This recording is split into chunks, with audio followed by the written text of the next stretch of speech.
Hey guys, spiritual whistleblower here. Good morning from Los Angeles, LA. I felt like doing another quick video on the topic of abusive narcissistic parents, and I feel like being a little petty in this video, so just bear with me. All my people on the West Coast, if you're in Los Angeles or surrounding areas, I will be in LA tonight. I'm hosting a narcissistic abuse seminar at 6 p.m. We'll have food, champagne. I have the lovely Aaliyah Taylor. She's my special guest. Aaliyah is the young lady. She was in a relationship with the NFL football player Chad Wheeler. I don't know if you guys can remember last year, but he brutally beat her and assaulted her. He was arrested.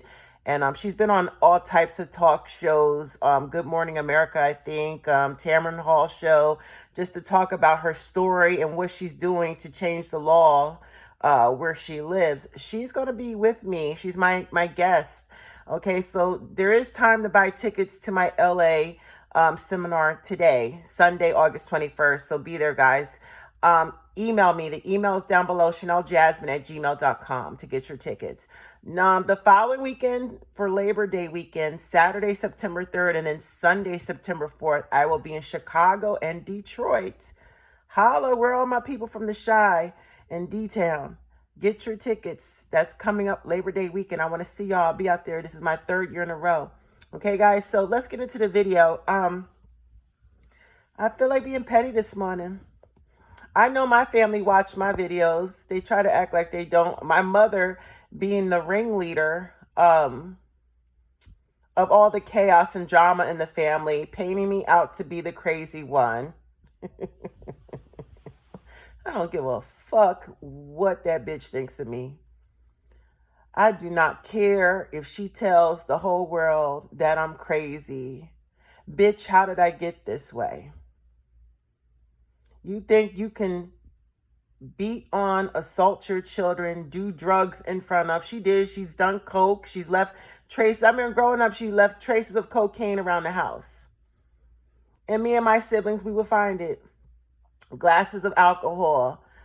She used to drink Remy Martin and all that. Leave shit. Her and her friends got through a night through it drinking and doing drugs, and they would leave evidence around our home recklessly for us, the kids, to stumble across. All the times that she would strip me and my brother naked, tie our hands and feet together, and beat us with an extension cord. Or the time I got up the courage to tell her that her current husband, her second husband, sexually molested me repeatedly while she was away in prison. But she turned and said I'm a liar.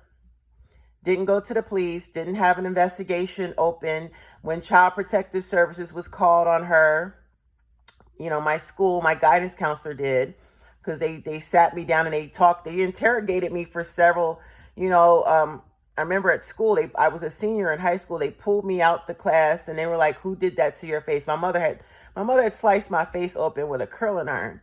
And I had my teachers, interrogating me, my guidance counselor. They were like, "Who did this to you?" And I didn't want to, I was too scared to tell on my mother, but it's like they had me, they were interrogating me for hours until I broke down and in the office, and I said, "My mother."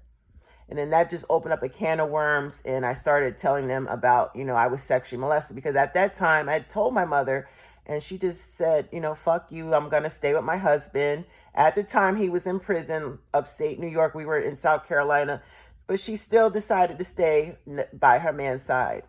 She went and had a conversation with certain family members about it, and everybody got blood on their hands. Everybody said, whatever. Oh, that's how men are, whatever fucking excuse. But there's blood on the hands of several of my family members because they know that I was molested.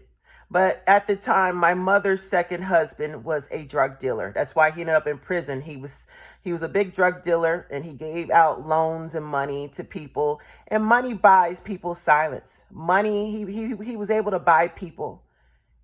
Okay. He was able to buy family members. He gave both my grandparents money, So, of course, who's going to tell on him, or who's going to get on his bad side against a sweet, innocent young girl. All of them are going to pay for that. And my mother's going to pay for it. But the point of this video I was making is, for those of you that have siblings and you know that your parents treat your siblings way better than you. This is what a narcissistic parent will do. This is what both my parents do. It's called triangulation. I have two siblings. I'm the oldest. And for many years, I got caught up into the bullshit of what my mom and dad would both do. Even though they were both divorced, they both played this game, this psychological game of triangulation with all three of their children. And I got caught up in it with both of them until I said enough. When I made the decision to cut both my parents off for good permanently, it's like all the family drama disappeared, like vanished. Nobody was ringing my phone wanting to cuss me out. Nobody was throwing my name in no gossip. Like, I took control of the situation.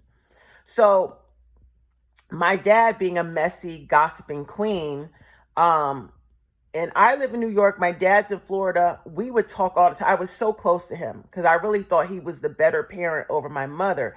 And what I ended up learning about my dad is that he was the covert narcissist. My mother's she's the overt malignant. She's a sociopath, but she's out there with her narcissism. He's more discreet and nasty with his.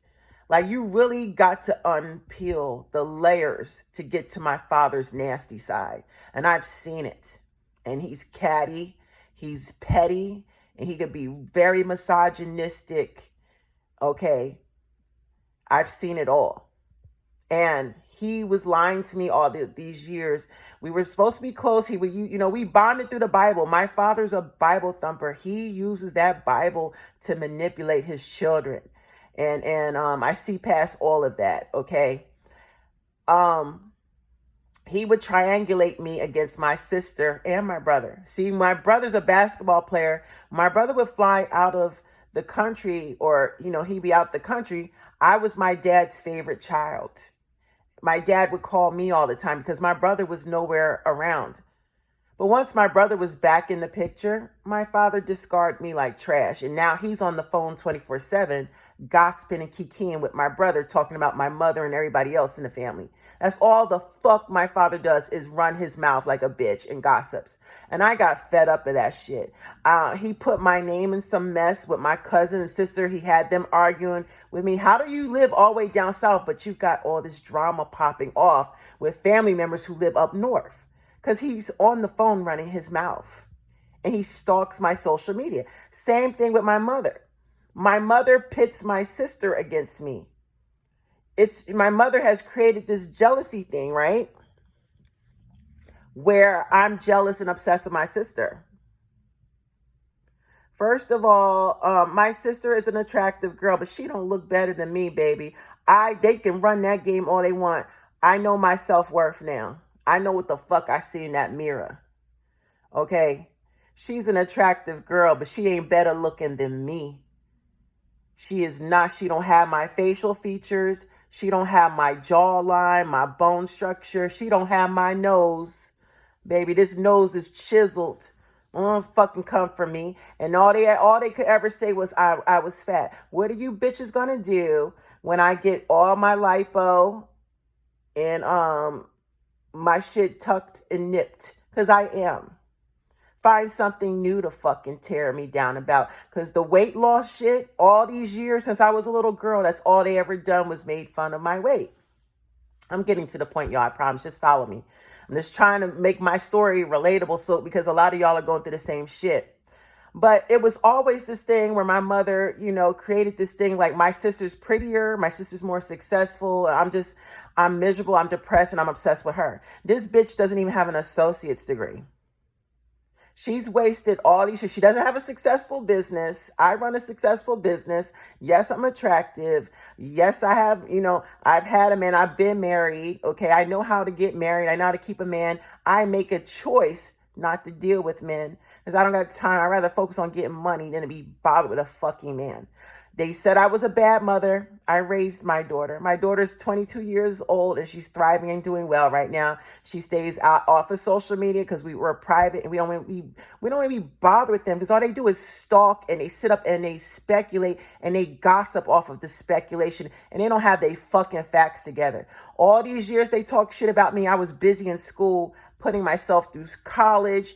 I'm good over here. My credit is good. My car is paid off. I take vacations. I mind my business. I'm unproblematic. And see, they're mad they can't throw my name and no gossip no more. They're mad because I set a boundary and I protect myself and my child. But my mother would have this imaginary competition, but my sister's a fucking airhead. That's the bottom line. She's got to catch up, honey. I'm about to get my doctorate's degree.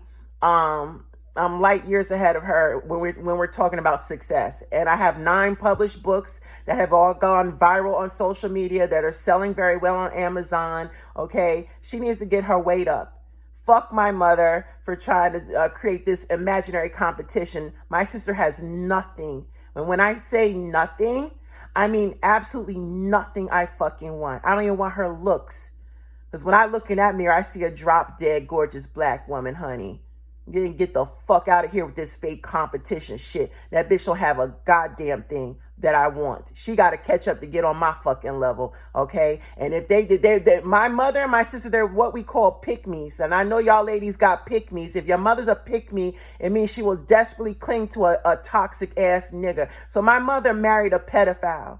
She married a trifling. My father's a trifling nigga, and my mother's second husband is a nasty pedophile. So my mother is clinging to her marriage because she doesn't want to ruin her image. She wants to look married. Oh, I've been married to my husband and we're happy. No, it's a fake fucking happiness, bitch. Because you don't even live in the same house with that fucking piece of shit, turd ass motherfucker.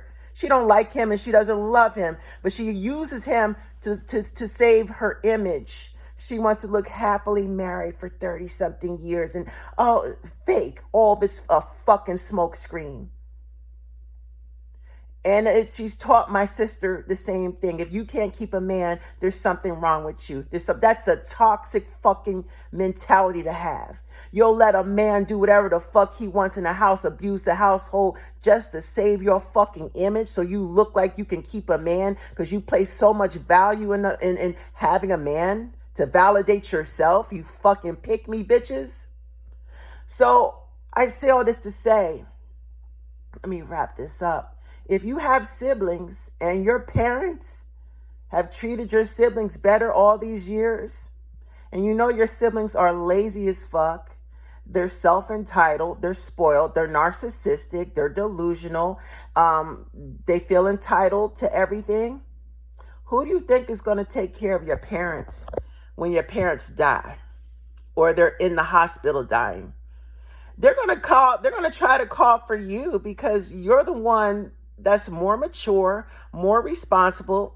I took care of my siblings when they were little. When my parents were busy fighting in the streets or, my mother had to work 3 jobs because my daddy kept getting fired, I was the mother in the household. I was the father.